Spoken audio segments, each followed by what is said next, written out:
নমস্কার বন্ধুরা, আমি পূজা কুকিং অ্যান্ড ব্লগ চ্যানেলে আপনাদের সবাইকে স্বাগত। তো আজ আমি চলে এসেছি আবারও একটা রেসিপি নিয়ে, কাবলি ছোলার পনির রেসিপি। তো চলুন ভিডিওটা শুরু করা যাক। তার আগে আপনারা যারা আমার চ্যানেলে নতুন আছেন, চ্যানেলটি সাবস্ক্রাইব করে পাশে থাকুন নতুন রেসিপি পেতে। তো প্রথমেই আমি আগের দিন রাতে ভিজিয়ে রাখা কাবলি ছোলাটা প্রেসার কুকারে দিয়ে দেব, আর অ্যাড করে দেব কিছুটা পরিমাণে হলুদ, আর দিয়ে দেব কিছুটা পরিমাণে লবণ, আর পরিমাণ মতো জল অ্যাড করে আমি প্রেসার কুকারে সিটি দিয়ে ছোলাটা সিদ্ধ করে নেব।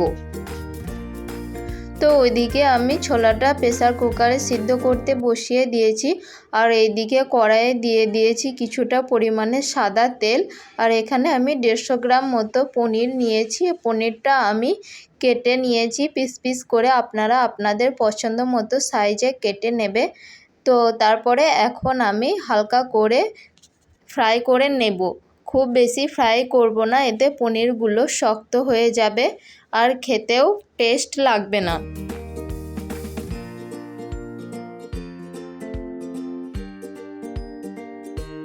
তো পনিরগুলো আমার হালকা করে ফ্রাই হয়ে গেছে।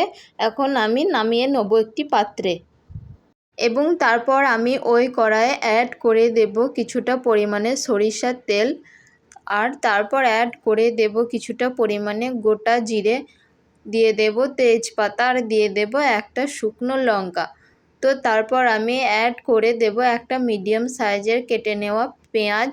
তো এখন আমি এগুলো ফ্রাই করে নেব। তো এগুলো একটু ফ্রাই হয়ে গেলে এরপর আমি অ্যাড করে দেব আদা রসুন ও কাঁচা লঙ্কার পেস্ট।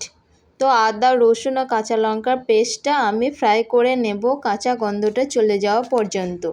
তারপর আমি অ্যাড করে দেব দুটো মিডিয়াম সাইজের পেস্ট করে নেওয়া পেঁয়াজ।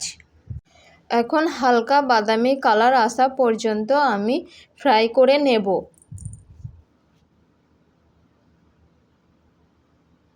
এরপর আমি অ্যাড করে দেব দুটি ছোট সাইজের কেটে রাখা টমেটো। তো টমেটোটা আপনারা পেস্ট করেও দিতে পারেন বা এভাবেও কেটে দিতে পারেন। তো এখন আমি টমেটোটা দেওয়ার পরে ফ্রাই করে নেব টমেটোটা নরম হয়ে যাওয়া পর্যন্ত।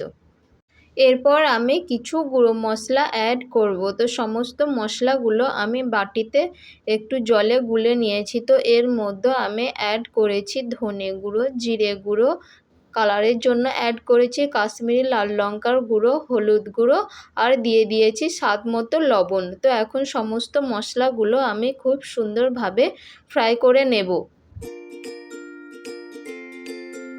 সমস্ত মশলা আমার অ্যাড করা হয়ে গেছে। এখন আমি ঢাকনা দিয়ে ঢেকে মশলাগুলো 2 মিনিট মতো কষিয়ে নেব। এতে মশলাগুলো খুব সুন্দরভাবে মিক্স হয়ে যাবে আর গ্রেভিটাও খুব সুন্দর আসবে। 2 মিনিট পর এখন আমি ঢাকনা খুলে নেব। তো সমস্ত মশলাগুলো খুব সুন্দরভাবে মিক্স হয়ে গেছে আর মশলা থেকে তেল ছাড়তেও শুরু করে দিয়েছে। তো এখন আমার মশলাটা পুরোপুরি কষানো হয়ে গেছে, আর এই পর্যায়ে আমি অ্যাড করে দেব সেদ্ধ করে রাখা কাবলি ছোলা। যেহেতু সেদ্ধ করাতে কিছুটা জল ছিল, আর আমি কিছুটা পরিমাণে জল অ্যাড করে দেব। তো জলটা আপনারা আপনাদের ইচ্ছা অনুযায়ী অ্যাড করে দেবেন, এবং তারপর আমি অ্যাড করে দেব ভেজে রাখা পনির। এখন ফুটতে শুরু করে দিয়েছে, আর এখন আমি ঢাকনা দিয়ে ঢেকে মিডিয়াম আঁচে 5 মিনিট মতো রান্না করে নেব। তো 5 মিনিট পর আমি ঢাকনা খুলে নিয়েছি, আর এখন আমি অ্যাড করে দেব সামান্য কিছুটা গরম মশলা। তো গরম মশলাটা দেওয়ার পর আমি নাড়াচাড়া করে আরও 1 মিনিট মতো রান্না করে নেব।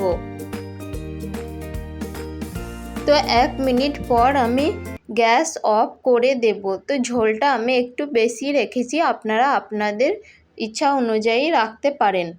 তো ফাইনালি আমার রেডি হয়ে গেছে কাবলি ছোলা ও পনির রেসিপি। তো আমার রেসিপিটি কেমন লাগলো অবশ্যই কমেন্ট করে জানাবেন। আর এটি রুটি, লুচি বা পরোটার সাথে খেতে কিন্তু অসাধারণ লাগে। আপনারা অবশ্যই বাড়িতে ট্রাই করে দেখবেন। ধন্যবাদ আমার পুরো ভিডিওটা দেখার জন্য। দেখা হচ্ছে নেক্সট রেসিপিতে।